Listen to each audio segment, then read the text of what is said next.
সম্মানিত আটমুল সালাফিয়া মাদ্রাসার বাৎসরিক সম্মেলনের উপস্থিত দ্বীনী মুসলিম ভাই ও বোন, প্রশংসা আল্লাহর জন্য, শান্তি অবতীর্ণ হোক আল্লাহর রাসূলের উপর সাল্লাল্লাহু আলাইহি ওয়াসাল্লাম। এবছরের সম্মেলন আটমুল সালাফিয়া মাদ্রাসার 28তম সম্মেলন। এই কয়দিন আগে আমি জান্নাতপুর থেকে এসে কোথায় যেন ভায়ারপুকুর বা কোনো এক জায়গায় ভ্যান থেকে নেমে পায়ে হেঁটে যাচ্ছিলাম, নান্দুরা যাব। তো একজন মানুষ, নূর মোহাম্মদ মাস্টার,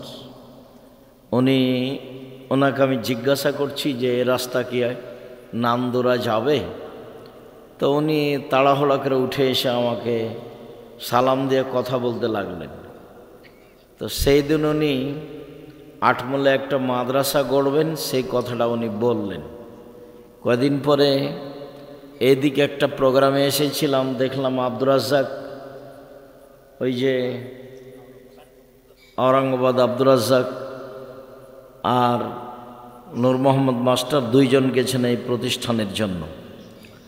যেদিন বৈঠকে বসলাম সেদিন তোয়াব ভাই সহ এনারা সবাই 4-5 জন বসলেন। সেই দিন মনে হচ্ছে যে 2 দিন আগের কথা। তাই সেখানে প্রতিষ্ঠান গড়ল। সেই প্রতিষ্ঠানের 28তম সম্মেলন আজ। দূর দূরান্ত থেকে উপস্থিত হয়েছেন, মন ভরে ভালোবাসা দিয়ে জামিয়া সালাফিয়া সহযোগিতা করছেন। আপনাদের ছেলে মেয়ে ভালো পড়াশোনা করছে। আপনাদের মনে রাখা ভালো হবে যে কওমি বেসরকারি মাদ্রাসায় পড়ে যারা, তাদের এমন কোনো বড় উদ্দেশ্য থাকে না যে ছেলেকে বড় ইঞ্জিনিয়ার হতে হবে, বহু টাকা ইনকাম করতে হবে। তাদের এমন উদ্দেশ্য থাকে না যে ছেলেকে বড় ডাক্তার হতে হবে, বহু পয়সা ইনকাম করতে হবে। তাদের একমাত্র উদ্দেশ্য থাকে কোরআন হাদিস জানতে হবে, মানুষকে জানাতে হবে, মানুষকে পরকালমুখী করতে হবে। এই লক্ষ্যেই তারা পড়ে এবং পড়ায়। সেই প্রতিষ্ঠানই হচ্ছে আপনাদের এই পল্লী অঞ্চলের আটমুল সালাফিয়া মাদ্রাসা। আপনারা মাদ্রাসায় খুব ভালোবাসার পরিচয় দিয়ে আসছেন, তা আমি লম্বা সময় ধরে দেখে আসছি। সময়ের গতিতে আমি সহ আরও অনেকে থাকব না, এ কথাই ঠিক। আমরা আল্লাহর কাছে দাবি করছি এই প্রতিষ্ঠান যেন আল্লাহ কিয়ামত পর্যন্ত কবুল করেন। মর্মে এলাকাবাসীকে আমি একটু বলতে চাই যে আসলে আপনাকে আমি কি বলি, ইবাদতের জগতে ব্যতিক্রম ইবাদত হলো দান। হয়তোবা আমাদের বুঝাতে না পারাই আমরা সেটা ভালোভাবে বুঝতে পারিনি।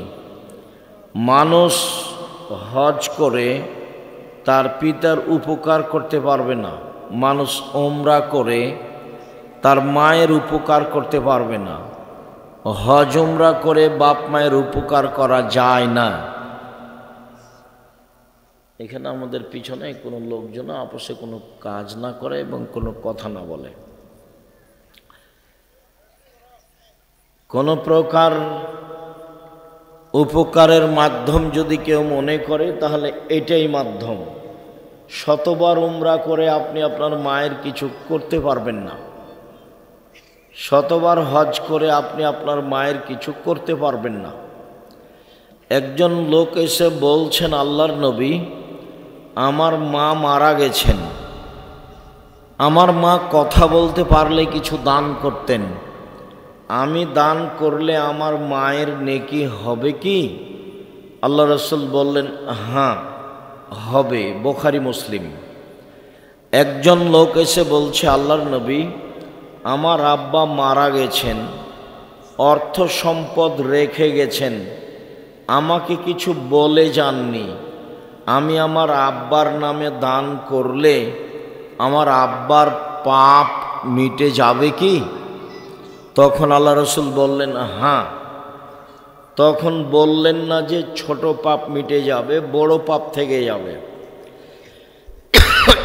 এই কথা বললেন না।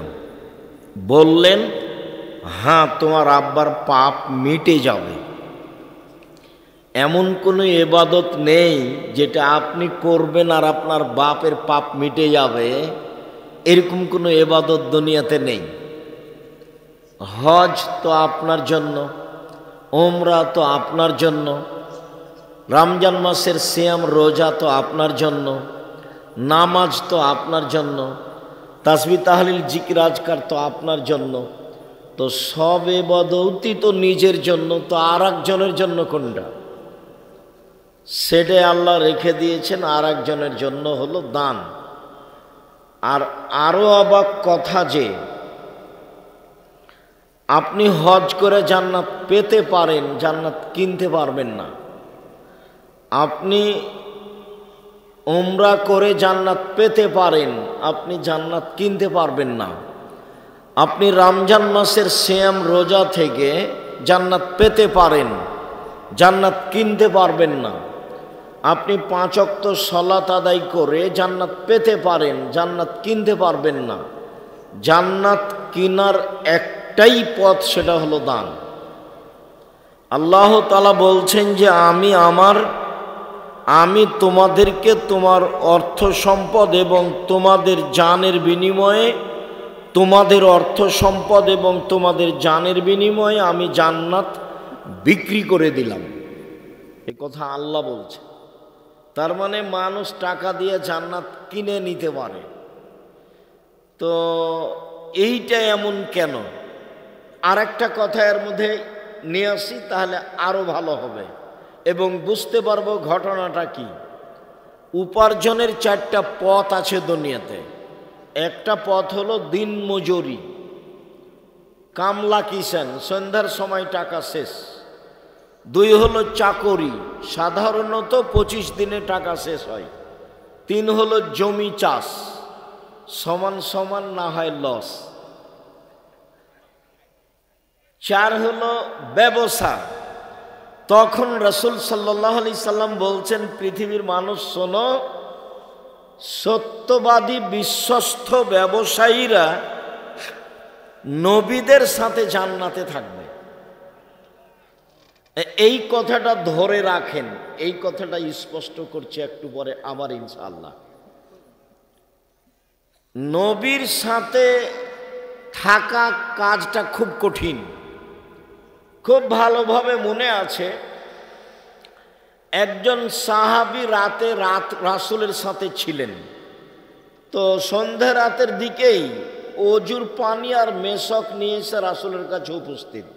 আল্লাহ রাসূল নেন, অজুর পানি আর মেশক নেন। তো আল্লাহ রাসূল খুশি হয়ে বলছেন, সালমা শেতা, তোমার মনে যেটা চাই সেটাই চাও, আমি তোমাকে দিয়ে দেব। চাও, কিছু চাও, আমি তোমার কাজে খুব খুশি হয়েছি। তখন সাহাবী বলছেন, আসআলুকা মুরাফাতাকা ফিল জান্নাত, আমি আপনার সাথে জান্নাতে থাকতে চাই। তখন আল্লাহ রাসূল বলছেন, আওয়া গায়রা জালেক, না না, এটা নয়, এটা নয়, অন্য কিছু চাও। তখন সাহাবী বলছেন যে হোয়া জাকা, ওটাই চাই। তখন আল্লাহ রাসূল বলছেন যে আইনি আলা নাফসিক বিকাসরাতিস সুজুদ, আমি তোমাকে সরাসরি জান্নাতে নিয়ে থাকতে পারবো না, তুমি একটু বেশি সিজদা করে তাহাজ্জুদ পড়ে আমাকে সহযোগিতা করো, যাতে করে আমি তোমাকে নিয়ে থাকতে পারি। তুমি সহযোগিতা করো আমাকে। কে বলছেন এই কথা? পৃথিবীর সবচেয়ে বড় মানুষ, যিনি বিচারের মাঠে যা বলবেন সেটাই হবে। ইনি বলছেন যে তুমি আমাকে সাহায্য করো, আমি যে তোমাকে নিয়ে সাথে জান্নাতে থাকবো, তো তুমি আমাকে সাহায্য করো। কি করে সাহায্য করবা? তাহাজ্জুদ পড়ে। রাতে তাহাজ্জুদ পড়লে আমার সহযোগিতা করা হবে, তখন আমি তোমাকে জান্নাতের সাথে নিয়ে থাকতে পারবো। জান্নাতে রাসূলের সাথে থাকার একটা পথ। আর একটা সহজ পথ বলি, বাচ্চা আপনারা যারা এদিক সেদিক আছেন দয়া করে এখন কাজ বন্ধ করে কিছুক্ষণ আসেন। আমি আপনাদের জন্যই আসি, আজকেও এসেছি। আর আপনাদের সাথে কিছু কথা বলবো, আপনাদের কিছু না কিছু উপকার করবই করবো ইনশাআল্লাহ। আমি বুঝতে পারছি আব্দুল যা বক্তব্য শোনার তা তো শুনেছেনই। যেহেতু আব্দুল্লাহর বক্তব্য হয়ে গেছে, তো এখন খালি আমরা যেতে বাকি আছে। ঠিক আছে, যেহেতু আব্দুর রহিমের বক্তব্য হয়ে গেছে, কাজে এখন আমরা আছি, যেটাকে বলা হয় বোনাসে আছে, আসলে নেই। তো ভালো, আমি আপনাদেরকে অনুরোধ করি ওদের জন্য দোয়া করবেন, ওদের জন্য খিদমত আল্লাহ কবুল করেন, ওদেরকে যেন আল্লাহ মানুষের বদ নজর থেকে রক্ষা করেন, ওদের রুজিতে বিদ্যায় যেন আল্লাহ বরকত দান করেন, ওদের জন্য আল্লাহ সামাজিকভাবে নিরাপত্তা দেন। আমি আপনার ছেলে মেয়ের জন্য আন্তরিকভাবে দোয়া করি, আল্লাহ যেন আপনার ছেলে মেয়েকে আপনার একটা ভালো লক্ষ্য উদ্দেশ্যে পৌঁছে দেয়। উনি সর্বশক্তিমান, উনি পারেন। ওর নাম আজিজ, পরাক্রমশালী, করলে তার কেউ বিচার করতে পারবে না। উনি যদি কাল ফেরাউনকে ক্ষমা করে দেন তো কেউ বলতে পারবে না হ্যাঁ ফেরাউনের ক্ষমা হবে, কেমনে ক্ষমা হয় দেখছি, এরকম কথা কেউ বলতে পারবে না। উনি সর্বশক্তিমান। আপনার ছেলে মেয়েকে আল্লাহ আপনার ভালো লক্ষ্য উদ্দেশ্যে পৌঁছে দেয়, এটাও আমি আন্তরিকভাবে আপনার জন্য দোয়া করি।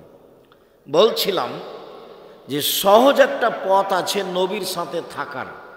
একটা তো পথ আলোচনা হয়েছে, আর একটা হলো রাসূল সাল্লাল্লাহু আলাইহি ওয়াসাল্লাম বলছেন কেউ যদি দুইটা মেয়ের লালন পালন করে, দুইটা মেয়ের কেউ যদি লালন পালন করে, তো সেই পিতা নবীর সাথে জান্নাতে এইভাবে থাকবে। আঙ্গুল দুটি দেখেন জমা হয়ে আছে, একসাথে থাকবে। কেউ যদি দুইটা মেয়ের লালন পালন করে। আর একবার বলেছেন কেউ যদি এতিম লালন পালন করে, এতিম, তো নবীর সাথে ও থাকতে পাবে জান্নাতে, তবে এরকম একটু ফাঁকা। আর দুইটা মেয়ের যদি লালন পালন হয় তাহলে এরকম। 10টা ছেলে লালন পালন করলে এক নেকি হবে, এ কথা আল্লাহর নবী বলেননি। তবে লালন পালন করবেন কেন? জন্ম দিয়েছেন এই জন্য, ছেলে আপনার, দায়িত্ব আপনার। তাহলে আমরা আপাতত আজকের মতো নবীর সাথে থাকার 1 নাম্বার একটা সুযোগ পেলাম, যে বিশ্বস্ত সত্যবাদী ব্যবসায়ী, সৎ ভালো ব্যবসায়ী জান্নাতে যাবে, নবীর সাথে থাকবে। এইটা আমাদের মূল কথা। ইনশাআল্লাহ 2-1 মিনিট পরে আবার ফিরে আসছি। 2, তাহাজ্জুদ পড়লে নবীর সাথে থাকা যাবে, সুযোগ হবে। 3, নবীর সাথে একসাথে, এই ছেলে তোমাদের কাজে বন্ধ, তোমরা দাঁড়িয়ে আছো কেন? বসো, যাও, তোমাদের কাজ শেষ হয়ে গেলে ওইদিকে গিয়ে বসো। যাও, তোমরা বসে আছো উপরে বসে আছো কেন? যাও নিচে বসো, যাও ওখানে গিয়ে বসো।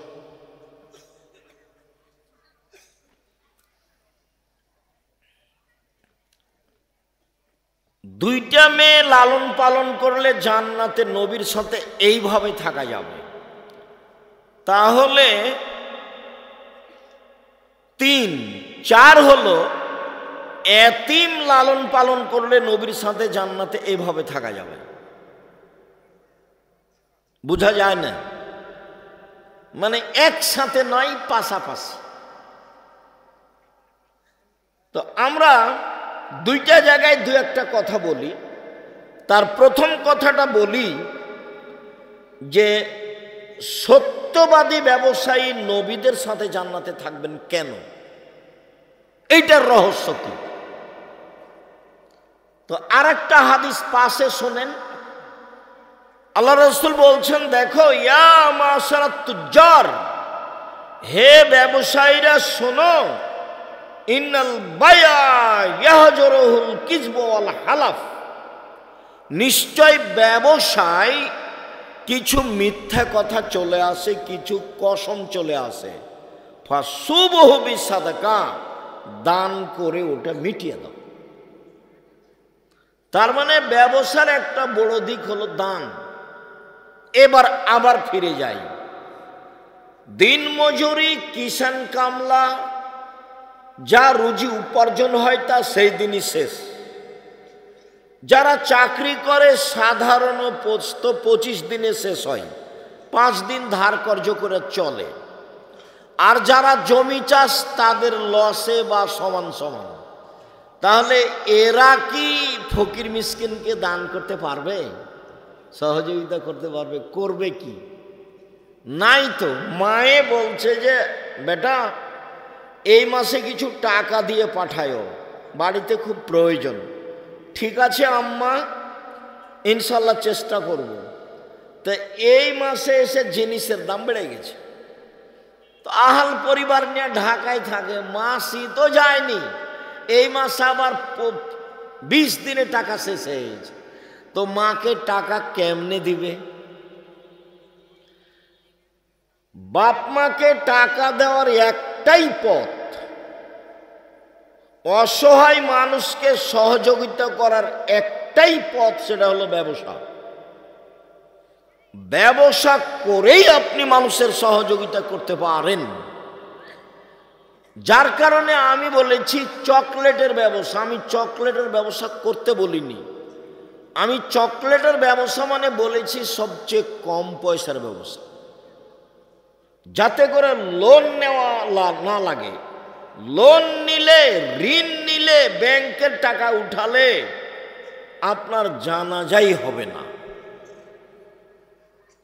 যাদের লোন থেকে গেছে, মরে গেছে, ওদের যারা জানাজা করেছে তারা ভুল করেছে, ওদের জানাজাই হবে না। শহীদ হয়ে গেলে সব পাপ ক্ষমা হয়, কিন্তু ঋণের টাকা ক্ষমা হয় না।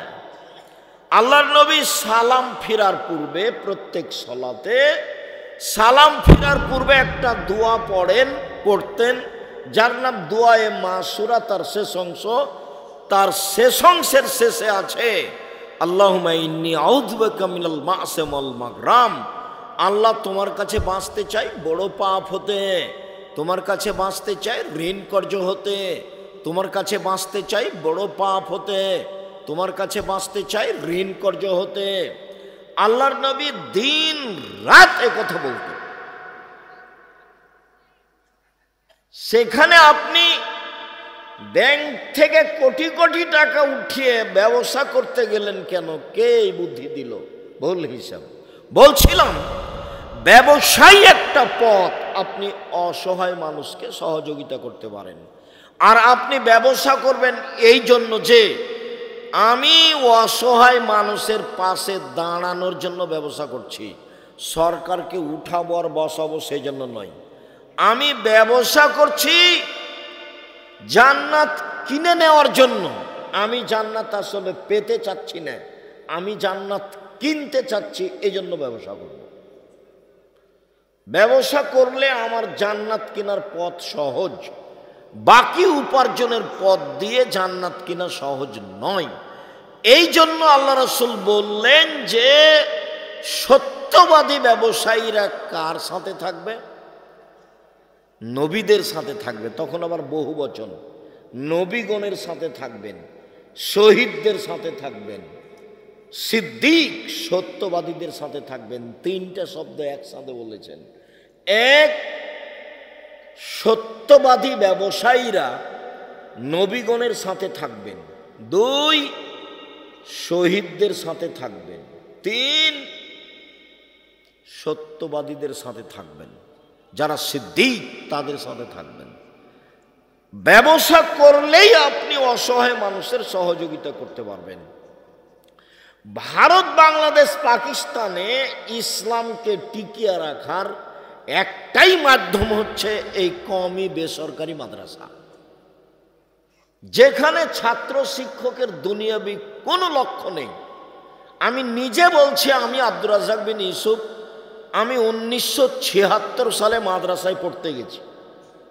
এ আমার পড়ার সূচনা।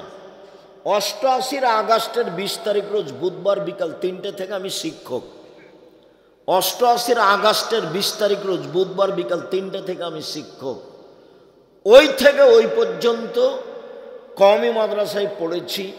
তখন আমারও লক্ষ্য ছিল না, আমার বাপ মায়েরও লক্ষ্য ছিল না যে বেশি পয়সা ইনকাম করতে হবে, বড় একটা ডাক্তার বা বড় একটা ইঞ্জিনিয়ার হতে হবে।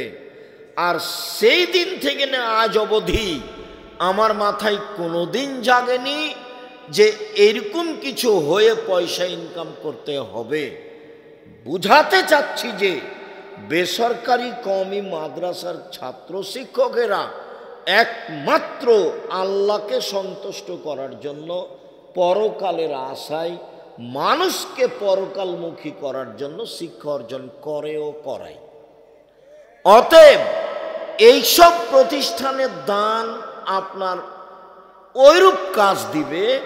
পতিতালয়ের মহিলা যদি কুকুরকে পানি পান করিয়ে জান্নাতে যেতে পারে, পতিতালয়ের মহিলা যদি কুকুরকে পানি পান করিয়ে জান্নাতে যেতে পারে, তো আপনি আটমল সালাফিয়া মাদ্রাসায়, যেটা শিরক মুক্ত প্রতিষ্ঠান, যেটা বিদাত মুক্ত প্রতিষ্ঠান, যেটা দল মুক্ত প্রতিষ্ঠান, যেটা সংগঠন মুক্ত প্রতিষ্ঠান, যেটা হিংসা মুক্ত প্রতিষ্ঠান, ভিতরে কেউ একটু কিছু করলে আমার জানা নাই।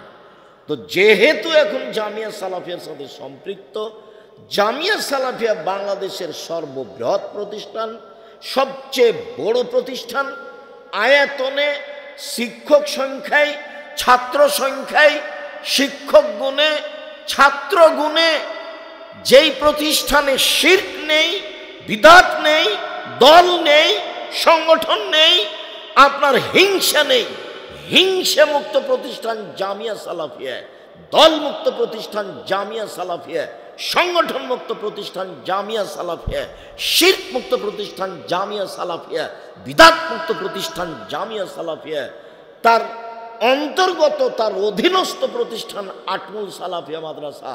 যদিও আমি তার সূচনা থেকেই আজও আছি, যেটুকু ত্রুটি দেখেছেন সেটা মানুষের বুঝে ভুল, সেটা ভিন্ন কথা। অতএব আমি মনে করি একমাত্র আল্লাহকে সন্তুষ্ট করার আশায়, জান্নাত পাওয়ার আশায়, জান্নাত কিনার আশায় নির্দ্বিধায় আপনি আটমুল সালাফিয়া মাদ্রাসায় দান করবেন, এটা আমার ঐকান্তিক কামনা।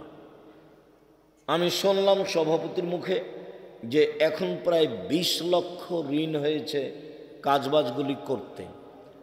ঋণ তো আর কে একজন পরিশোধ করতে পারবে না, আপনাদেরকে সবাইকে মিলেই এটার ব্যবস্থা করতে হবে। করতে পারবেন, অবশ্যই পারবেন, সবাই মিলে চাইলে এটা সহজ। যদিও আব্দুল্লাহ কথা বলাকালীন কিছু আপনারা সহযোগিতা করেছেন, আমি আবারও ছেলেদেরকে বলছি তোমরা যাও, আমিও আপনাদের সাথে অংশগ্রহণ করছি। যারা মহিলারা আছো তোমরা একটু দেখো, আমার দিনী বোনেরা যারা আছেন আপনারা সবাই দানে অংশগ্রহণ করবেন। বৈঠকি দানে কেউ বিরত থাকবেন না। আমি সবকেই বৈঠকি দানে অংশগ্রহণ করার জন্য অনুরোধ জানাচ্ছি। আর আমি এখানে যারা আছো আমি তাদেরকে বৈঠকি দানে আমিও নিজে অংশগ্রহণ করছি। যারা বৈঠকে আছেন উপরে সবাই অংশগ্রহণ করবেন। নিজের কাছে যদি না থাকে তো আপনি কারো কাছে 50 টাকা, 20 টাকা, 10 টাকা নিয়ে অংশগ্রহণ করবেন। আমি আপনার সাথে গুরুত্বপূর্ণ কথা বলতে যাচ্ছি। গুরুত্বপূর্ণ কথার একটা অংশ রেখেছি যে 2 জন মেয়ে লালন পালন করলে পিতা জান্নাতে এইভাবে থাকবে, এইটার রহস্য কি? এইটুকু বলার পরে আমরা একটা গুরুত্বপূর্ণ অংশ আংশিকভাবে বলবো ইনশাআল্লাহ। আমি আমাদের ছেলেদেরকে বলছি তোমরা মাঠে যাও, কেউ বিরত থাকবেন না, না থাকলে অল্প 20 টাকা, 10 টাকা, এছাড়া 200 টাকা, 500 টাকা, 50 টাকা, 1000 টাকা অবশ্যই অংশগ্রহণ করবেন। আমাদের মেয়েরা যারা আছো তোমরাও যাও, আমার দিনী বোনেরা যারা আছেন, জাহান্নাম থেকে বাঁচার পথ হচ্ছে দান। তখন আল্লাহ রসুল বললেন, একটা খেজুরের ওই মূল অংশের নিচে যে আটি বীজটার উপরে সাদা অংশটা থাকে, যেটা একেবারেই সামান্য, এই পরিমাণ হলেও দান করে তোমরা জাযাকুমুল্লাহ খান। যে এই বৈঠকে সবাই অংশগ্রহণ করবেন, মানে জি, যদি ভুলেও কারোর কাছে পকেটে না থাকে এরকম হয়, তা আশেপাশে কারোর কাছে নিয়ে অংশগ্রহণ করবেন। আর যেটুকু দান করব সেটুকু পূর্ণ হবে, যেটুকু দান করব না সেটুকু ক্ষতি হয়ে যাবে। ও হবেই, আমি বুঝতে পারি আর না পারি, ক্ষতি হবেই। রাসূল সাল্লাল্লাহু আলাইহি সাল্লাম বলেছেন ক্ষতি হবে, অতএব ক্ষতি হবে। এই ছেলে, তোমরা বসো, যারা শুধু আদায়ে যাচ্ছে তারা মাঠে থাকবে, চলাচলে আপনারা একটু বসেন, কেউ কাজ দেখাবেন না। সম্মানিত দিনী ভাই বোন, একটু আমার দিকে লক্ষ্য করেন তো। আল্লাহর নবী বললেন যে দুইটা মেয়েকে লালন পালন করলে পিতা জান্নাতে এভাবে থাকবেন। তো কথা তো অনেক বড়, মানে নবীর সাথে থাকার ব্যাপারে দুইটা মেয়ের লালন পালনের যত সুবিধা, এত সুবিধা ব্যবসাতেও নয়, এত সুবিধা এতিম পালনেও নয়, এত সুবিধা তাহাজ্জুদ পড়লেও নয়। কেন? তাহাজ্জুদ পড়লে একসাথে থাকা যাবে, ব্যবসা করলে একসাথে থাকা যাবে, সত্যবাদী ব্যবসায়ী। আবার এতিম লালন পালন করলে একসাথে থাকা যাবে। তো পাশাপাশি একেবারে জমা লেগে পাশাপাশি এইভাবে থাকার সুযোগ হবে কি? এইভাবে নয়, এইভাবে শুধু মেয়ে লালন পালন করলে। তো কিভাবে মেয়ে লালন পালন করলে এটা হবে, এইটা আমরা 1 মিনিট বলি এখানে, যাতে করে আমাদের কাছে স্পষ্ট হয়ে যায়। 1, আল্লামাহা মেয়েকে বিদ্যা শিখিয়ে দিল। 2, আদ্দাবাহা মেয়েকে শিষ্টাচার শিখিয়ে দিল। 3, আহসানা এলাইহিন্না মেয়ের সাথে ভালো আচরণ করলো। 4, অজাওয়াজাহুন্না তার বিবাহের ব্যবস্থা করে দিল। 4টা গুণ। 1, বিদ্যা শিখিয়ে দিল। 2, শিষ্টাচার শিখিয়ে দিল। 3, ভালো আচরণ করলো। 4, বিবাহ শাদীর ব্যবস্থা করে দিল। এই ছেলে, কে মোটরসাইকেল স্টার্ট দিল তোমরা দেখলে না? এখান থেকে মোটরসাইকেলটা স্টার্ট দিয়ে চলে যায় কিভাবে? তোমরা কি করো এখানে? বাহিরে নিয়ে যে মোটর স্টার্ট দিতে হবে, একটা অনুভূতি থাকতে হবে। সম্মানিত দিনী ভাই বোন, আমি আর আপনি ক্ষতিগ্রস্ত হয়েছি এখানে। বিদ্যা শিখিয়ে দিল বটে, কিন্তু শিষ্টাচার শিখাতে পেরেছে কি? নখে নেল পালিশ আছে, এইটা কি শিষ্টাচার হলো? নখটা বড় আছে, এইটা কি শিষ্টাচার হলো? ভুরু তুলে চিকন করা আছে, এইটা কি শিষ্টাচার হলো? দাঁত ছিলে সমান করা আছে, ফাঁকা ফাঁকা করা আছে, এইটা কি শিষ্টাচার হলো? পরচুলা দিয়ে খোপা বড় করা আছে, এইটা কি শিষ্টাচার হলো? শিষ্টাচার তো এটা ইহুদি খ্রিস্টানের। তাহলে পিতা শিষ্টাচার শিখালো কি, যার কারণে রাসূলের সাথে জান্নাতে এভাবে থাকা যাবে? সম্মানিত দিনী ভাই বোন, বলছিলাম আজকের সংক্ষিপ্ত কথা, সুদ। পাপের জগতে যেসব পাপের সরাসরি জাহান্নাম ঘোষণা হয়েছে, তার একটি বড় পাপ হচ্ছে সুদ। রাসূল সাল্লাল্লাহু আলাইহি সাল্লাম বলেন, 7 শ্রেণীর মানুষ জাহান্নামে যাবে। 1, যে 2, মানুষকে হত্যা করে যে। 3, সুদ খায় যে। 4, এতিমের সম্পদ খায় যে। 5 বাপ মাকে মানে না যে, 6 মিথ্যা সাক্ষী দেয় যে, 7 সন্তানকে হত্যা করে খাদ্যের ভয়ে যে, এরা সবাই জাহান্নামে যাবে। যাদের জাহান্নামের কথা আল্লাহ রাসূল হুবাহু সরাসরি উল্লেখ করেছেন। সম্মানিত দিনী ভাই বোন, পাপের জগতে যেগুলো সবচেয়ে বড় পাপ সিরিয়াল রয়েছে, তার একটি বড় পাপ হলো সুদ। উল্লেখ্য যে সুদের জন্য যেই ভাষা আল্লাহর নবী উল্লেখ করেছেন, পৃথিবীর কোনো পাপের জন্য আল্লাহ ওইরকম ভাষা উল্লেখ করেননি। পাপ তার চেয়ে বড় আছে, কিন্তু ভাষা এমন নয়। রাসূল সাল্লাল্লাহু আলাইহি সাল্লাম বলছেন, মাই ইয়াকুলু দিরহাম রিবা ওয়া ইয়ালাম আসাদ্দু মিন সিত্তাতি ওয়া সালাসিনা জিনিয়া। কেউ যদি জেনে শুনে 1 টাকা সুদ খায়, 36 বার জেনা করে যত পাপ হবে, 1 টাকা সুদ খেলে তার চেয়ে বেশি পাপ হবে। এই ছেলে এটা বাদাম নিয়ে ভিতরে যাচ্ছে কেন?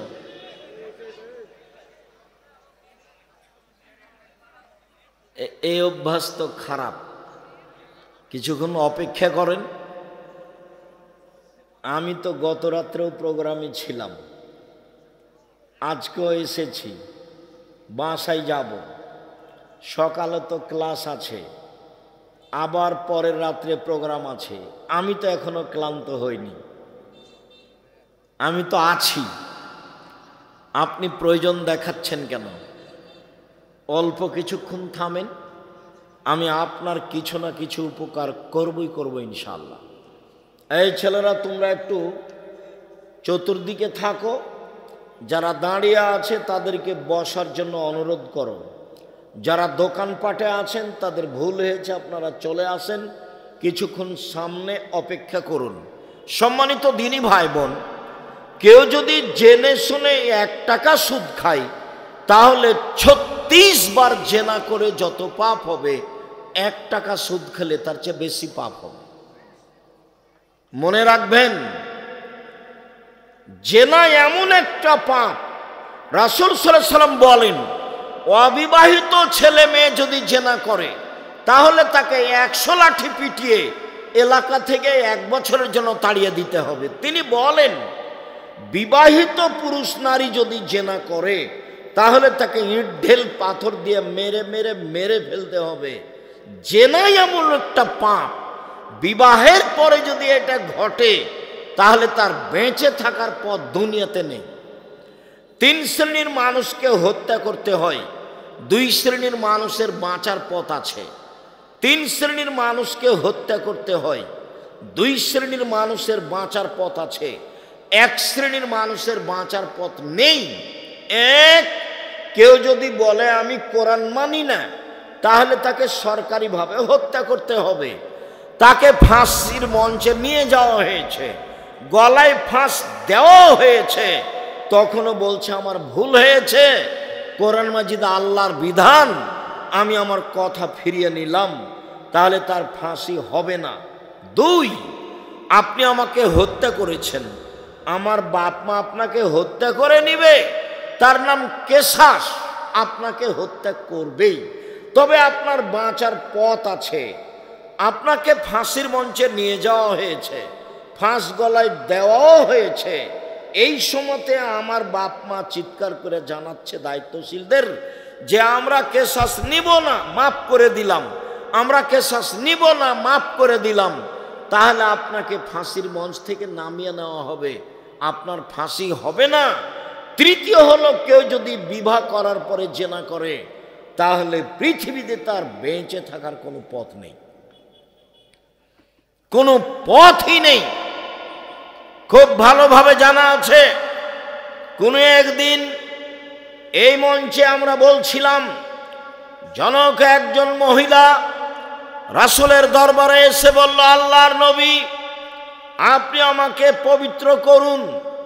আল্লাহর নবী বললেন, তুমি বাড়ি ফিরে যাও, তওবা করো, তোমার পাপ ক্ষমা হয়ে যাবে।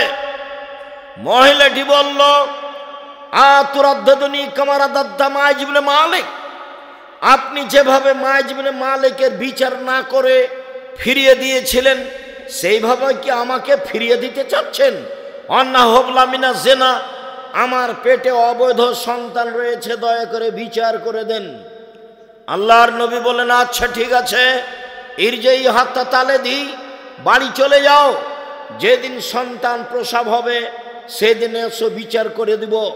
মহিলা চলে গেল, সন্তান প্রসব হয়েছে, মুসলিম গ্রন্থে এসেছে সেই সবেমাত্র জন্ম সন্তানকে নেকড়ায় জড়িয়ে নিয়ে রাসূলের দরবারে এসে বলছে, আল্লাহর নবী এই যে সন্তান প্রসব হয়েছে, বিচার করে দেন।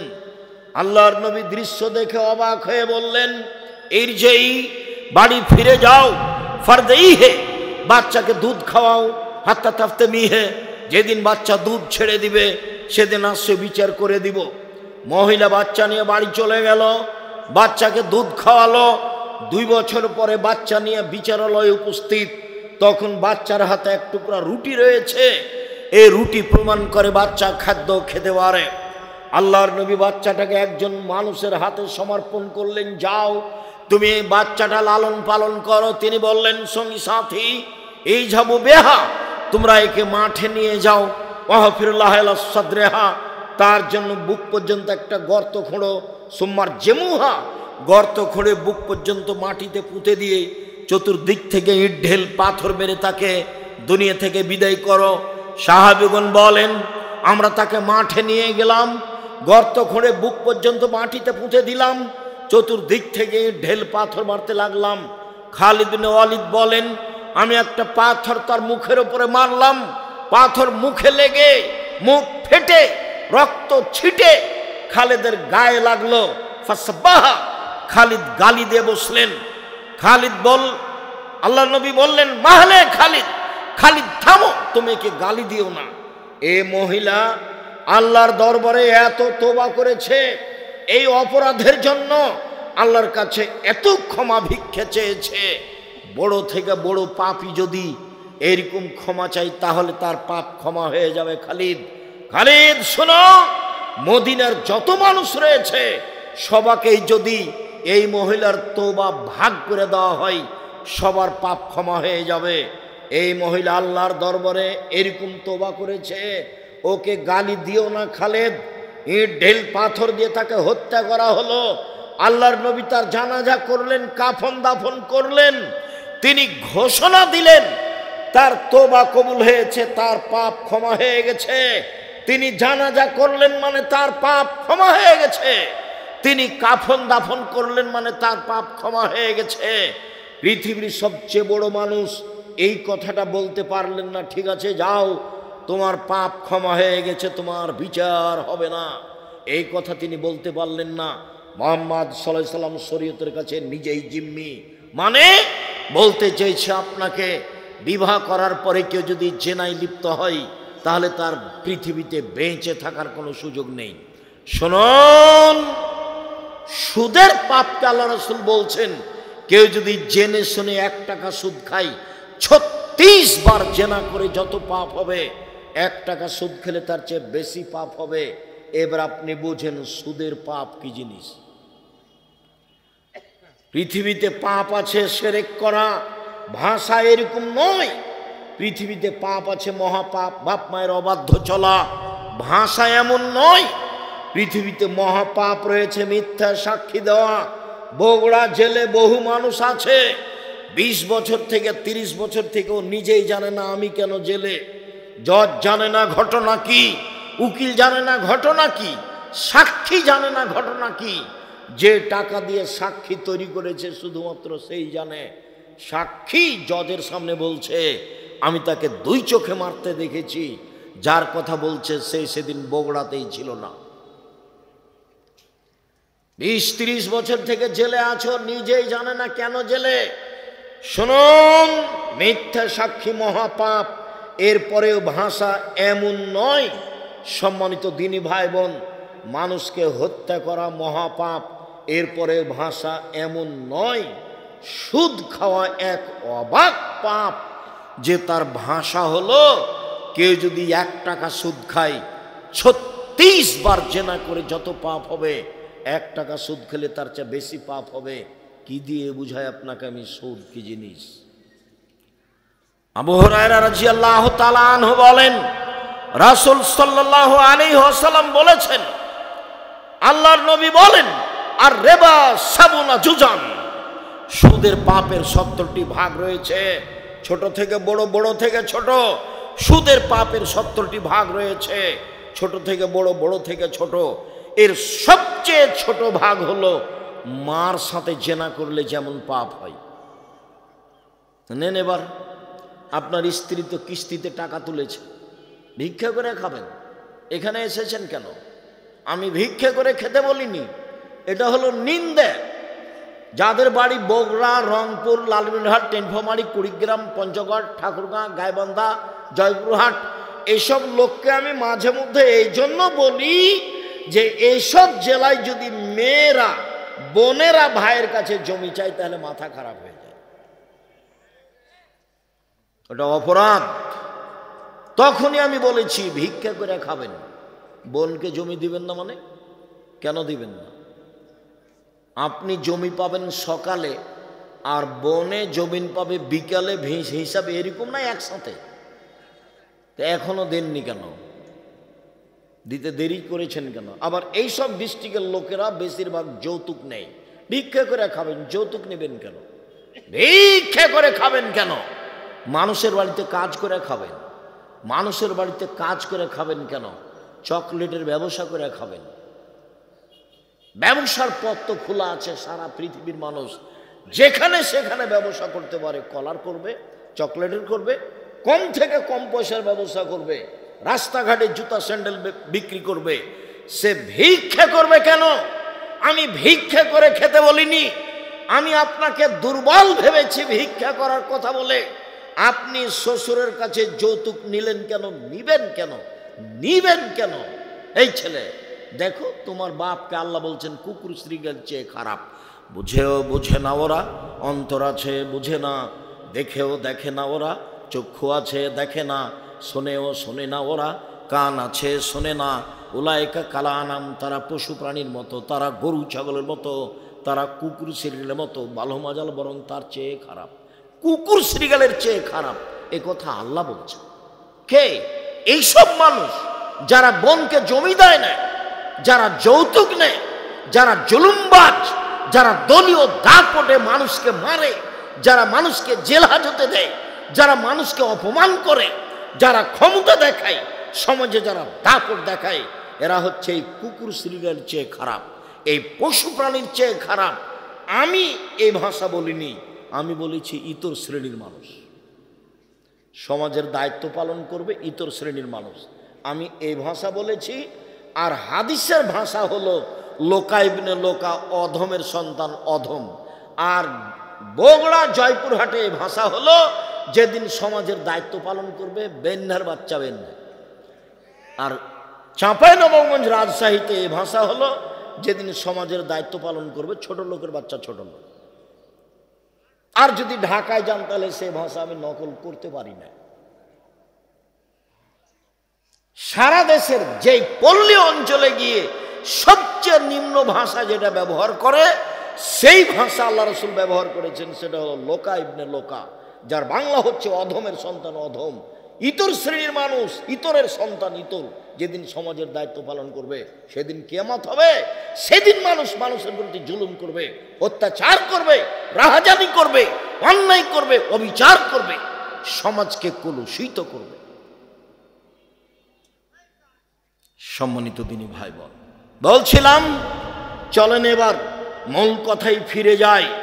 মহান আল্লাহ বলেন, পৃথিবীর মানুষ শুনে রেখো, ইয়ামহাকাল্লাহু রিবা ইউরবিস সাদাকাত, সুদ মানুষের টাকাকে কমিয়ে দেয়, দান মানুষের টাকাকে বেশি করে দেয়। সুদ মানুষের টাকাকে কমিয়ে দেয়, এভাবে আল্লাহ বলেন। আর আল্লাহর নবী বলেন, ইন্নার রিবা ওয়াইন কাসরা ফাইন্না আকিবাতুহু তাসিরু ইলা কাল্লিন, যদিও সুদ বাহ্যিকভাবে টাকা বেশি মনে হচ্ছে, এর পরিণতি হলো নিঃস্ব। শুনুন, আল্লাহ বলছেন সুদ খেলে টাকা কমে যাবে। নবী বলছেন সুদ খেলেও নিঃস্ব হবে, আমি বলছি দুইটার সমন্বয়ে সুদ খেলে তাকে ভিক্ষা করে খেতে হবে। বাড়ি গাড়িও থাকবে না। দেখবেন আপনাদের গ্রাম থেকে কত যারা কিস্তিতে টাকা উঠাতো তাদের বাড়িও নেই। সুদ খেলে টাকা কমবে কিভাবে? সুদ খেলে কিছু লোকের কাছে টাকা চলে যাবে, বাকি লোক নিঃস্ব হয়ে যাবে। পৃথিবীতে যখন সুদ চালু হবে, পৃথিবীর কয়েকটা বড় দেশে টাকা চলে যাবে, বাকি দেশগুলি দেউলিয়া হয়ে যাবে। কেন হবে? যেই ভাষাটা আমি বলছি সেটা আমি শুনেছিলাম আব্দুল্লাহর বক্তব্যে। এর আগে আমি ওইভাবে জিনিসটা স্পষ্ট হতে পারিনি। শুনুন, আপনাকে আমি দেখাচ্ছি কেন মানুষ নিঃস্ব হবে, হওয়ার কারণ কি, কেন মানুষের টাকা কমে যাবে, কেন আল্লাহ এভাবে বললেন, কেন নবী এভাবে বললেন। শোনেন, মুদ্রার জন্ম হয়েছে বিনিময় ব্যবহার হওয়ার জন্য। বিনিময়ে টাকার জন্ম বিনিময়ে ব্যবহারের জন্য। বিনিময় কি? আমি একটা বোতল নিয়েছি পানির, 10 টাকা দিয়েছি বিনিময়ে। এই যে তার জন্ম হয়েছে বিনিময় ব্যবহারের জন্য। আমি 10 কেজি চাউল কিনেছি, বিনিময়ে ডলার দিয়েছি। এই যে ডলারের জন্ম হয়েছে বিনিময় ব্যবহারের জন্য। আমি 1 কাপ চা নিয়েছি, আমি বিনিময়ে দিয়েছি রিয়াল টাকা। এই যে মুদ্রা বিনিময় ব্যবহারের জন্য জন্ম হয়েছে। যখন বিনিময়ে ব্যবহার না করে টাকা দিয়ে টাকা নিবে, তখন টাকার উপরে জুলুম করা হবে। ডলার দিয়ে ডলার বেশি নিবে, তখন তার উপরে জুলুম করা হবে। যখন তার উপরে জুলুম করা হবে, তখন সে আর মানুষের কাছে থাকতে পারবে না, অপমান হয়ে চলে যাবে। আমার বাম দিকে যিনি বসে আছেন, তাকে সম্মানী মানুষ মনে করে এখানে বসানো হয়েছে। এখন নিয়ে এসে যদি সামনে মাটির নিচে বসানো হয়, তাহলে তো উনি মনে করবেন যে আমাকে অপমান করা হলো। তাহলে তো উনি তাড়াহুড়া করে এখান থেকে যাওয়ার চেষ্টা করবেন। কেন? উনি বুঝবেন যে আমাকে সম্মান করা হয়নি। আপনাকে যদি নিয়ে এসে এক অন্য জায়গাতে বসানো হয় যেখানে দুর্গন্ধ, তখন আপনি মনে করবেন যে আমাকে অপমান করা হয়েছে। তখন কি আপনি থাকতে পারবেন? তখন আপনি চলে যাবেন। টাকা যখন বুঝতে পারবে যে আমাকে অপমান করা হচ্ছে, তখন টাকা সেখানে থাকবে না। সুদ মানে তাকে অপমান করা হয়েছে, যেই জন্য টাকার জন্ম, সেইভাবে তাকে রাখা হয়নি। এই জন্য মানুষ নিঃস্ব হবে, এই জন্য মানুষ ভিক্ষুক হবে, এই জন্য মানুষের সুদ খেলে টাকা কমে যাবে। তাকে একদিন না একদিন ভিক্ষুক হতেই হবে, আজ হোক আর কাল হোক। বিনিময় তো জাহান্নাম আছেই। রাসূল সাল্লাল্লাহু আলাইহি ওয়াসাল্লাম বলেন, লানা রাসূলুল্লাহ সাল্লাল্লাহু আলাইহি সাল্লাম আকাল রিবা মুকেলাহু। যে সুদ খায় তার উপরে অভিশাপ, যে সুদ দেয় তার উপরে অভিশাপ, যে সুদের সাক্ষী থাকে তার উপরে অভিশাপ, যে সুদের অঙ্ক কষে তার উপরে অভিশাপ। এরপরে বললেন আল্লাহ নবী, যে পরচুলা ব্যবহার করে তার উপরে অভিশাপ, যে গায়ে উল্কি করে তার উপরে অভিশাপ, যে আপনার ভুরু তুলে চিকন করে তার উপরে অভিশাপ, যে আপনার দাঁত ছিলে চিকন করে তার উপরে অভিশাপ, যে জুতা স্যান্ডেল উঁচু পায়ে দিয়ে নিচেকে লম্বা মেয়ে দেখায় তার উপরে অভিশাপ, যে ব্রেসিয়ার ব্যবহার করে নিজেকে কম বয়সের দেখায় তার উপরে অভিশাপ। সিরিয়াল রাসূল সাল্লাল্লাহু আলাইহি সাল্লাম এইভাবে অভিশাপ করতে লাগলেন। তিনি বললেন, লানাল্লাহুল মুতাশাব্বিহিনা মিনার রিজালি বিন নিসায়ে। ওই সব পুরুষের উপরে অভিশাপ যারা মহিলাদের পোশাক পরে, মহিলাদের বেশ ধারণ করে, ওই সব নারীর উপরে পুরুষের বেশ ধারণ করে, পুরুষের জুতা স্যান্ডেল পরে, পুরুষের শার্ট প্যান্ট পরে, পুরুষের কাপড় পরে, ওদের উপরে অভিশাপ। সম্মানিত দিনী ভাই বোন, রাসূল সাল্লাল্লাহু আলাইহি ওয়াসাল্লাম বললেন বেলাল রাদিয়াল্লাহু তাআলা আনহুকে, বেলাল তুমি যে খাইবার থেকে এসেছ বার্নি খেজুর নিয়ে, তো এই খাইবারের কি সবই খেজুর এরকম? তখন বেলাল রাদিয়াল্লাহু তাআলা আনহু বললেন, জি না, আল্লাহর নবী, খাইবারের সব খেজুর এরূপ নয়।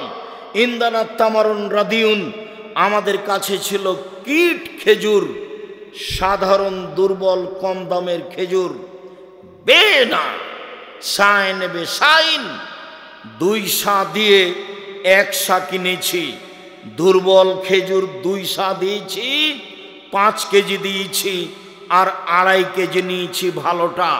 তখন আল্লাহ রসুল বলছেন, ওহ আইনুর রেবা, ওহ এটাই তো প্রকৃত সুদ, ওহ আইনুর রেবা, এটাই তো প্রকৃত সুদ। যেটাই হুবাহু বেশি আসে সেটাই প্রকৃত সুদ। সম্মানিত দিনী ভাই বোন, সুদ মহাপাপ। রাসূল সাল্লাল্লাহু আলাইহি সাল্লাম বলেন, লা ইয়াদখুলুল জান্নাতা লাহাবুন নাবাতা মিনাস সহতে, অবৈধভাবে যাদের শরীর বাড়ে তারা জাহান্নামে যাবে।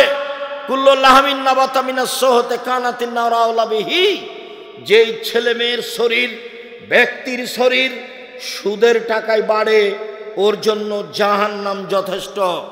আবু সাঈদ খুদরি রাদিয়াল্লাহু তাআলা আনহু বলেন, রাসূল সাল্লাল্লাহু আলাইহি সাল্লাম বলেছেন, লা ইয়াদখুলুল জান্নাতা জাসাদুন গুযিয়া বিল হারাম, ওই শরীর জান্নাতে যাবে না যেই শরীর হারাম উপায়ে বাড়ে।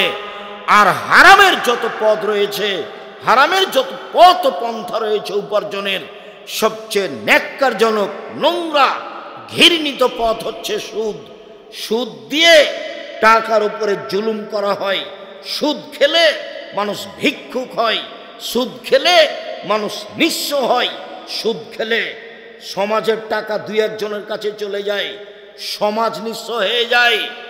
মানুষকে ভিক্ষুক বানানোর সবচেয়ে বড় মাধ্যম হলো সুদ।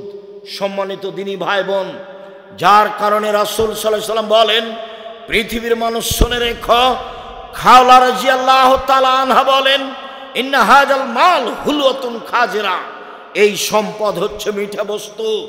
যে তাকে বৈধভাবে খায় তার জন্য বরকতের বিষয়, যে তাকে বৈধভাবে উপার্জন করে না তার জন্য জাহান্নাম রয়েছে। সুদের ফলাফল জাহান্নাম। আল্লাহর নবী বললেন, পৃথিবীর মানুষ শোনো, তোমরা নিঃস্ব গরিব হয়ে যাওয়া এই ভয় আমি করি না, আমি মুহাম্মদ সাল্লাল্লাহু আলাইহি সাল্লাম ভয় করি। তোমরা পয়সা উপার্জনের প্রতিযোগিতায় নেমে যাওয়া, যেমনভাবে পূর্বের লোক নেমেছিল, চিন্তা ভাবনা ছাড়াই অপ্রয়োজনীয়ভাবে অবৈধভাবে পয়সা উপার্জন করবে, তোমাদেরকে পয়সা ধ্বংস করে দিবে, যেমনভাবে পূর্বের মানুষকে ধ্বংস করেছে। একবার আল্লাহ রাসূল বলছেন, বসে তাত আলাইকুমুদ দুনিয়া কামা বসে তাতমান কানা কাবলাকুম, পৃথিবী তোমাদেরকে এইভাবে তুলে ধরা হবে। দেখো টাকার টাকা, কত কলা কৌশল, কত নিয়ম, কত ইন্স্যুরেন্স, কত পথ পন্থা টাকা উপার্জনের। তোমরা এসব টাকা উপার্জনে নেমে যাবা, তখন এই টাকা এই দুনিয়া তোমাদেরকে ধ্বংস করে দিবে, এ আশঙ্কা, এ ভয় আমি করি। সম্মানিত দিনী ভাই বোন, সাবধান থাকবেন। রাসূল সাল্লাল্লাহু আলাইহি সাল্লাম বলেছেন, অবৈধ পয়সা আল্লাহ কবুল করেন না। কেউ যদি অবৈধ পয়সা আল্লাহর পথে দেয়, তারপরে যদি হাত তুলে দোয়া করে, কান্নাকাটি করে, তার ইবাদত কবুল হবে না। এই জন্য যার তার খাদ্য অবৈধ আছে, তার পোশাক অবৈধ আছে, তার পানি অবৈধ আছে, তার জীবিকা নির্বাহ অবৈধ। মর্মে আমি সকল দিনী ভাই বোনকে সুদের মতো হারাম পথ পন্থা থেকে বেঁচে থাকার জন্য আন্তরিকভাবে অনুরোধ জানাচ্ছি। দিন রাত বলে আসছি, 4টা কাজ করবেন।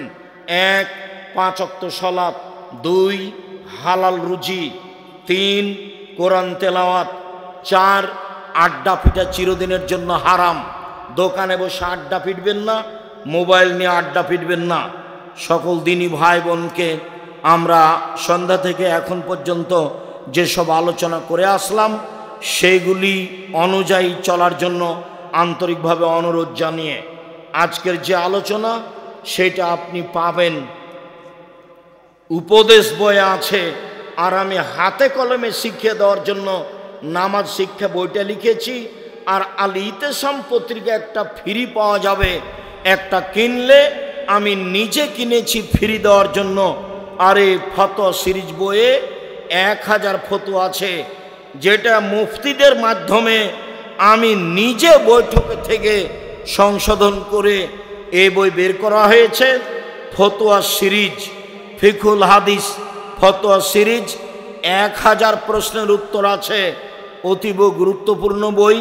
সকল দিনই ভাই বোনকে আমরা অনুরোধ জানাচ্ছি, অবশ্যই কথা মেনে চলার চেষ্টা করবেন এবং বইগুলি সংগ্রহ করবেন।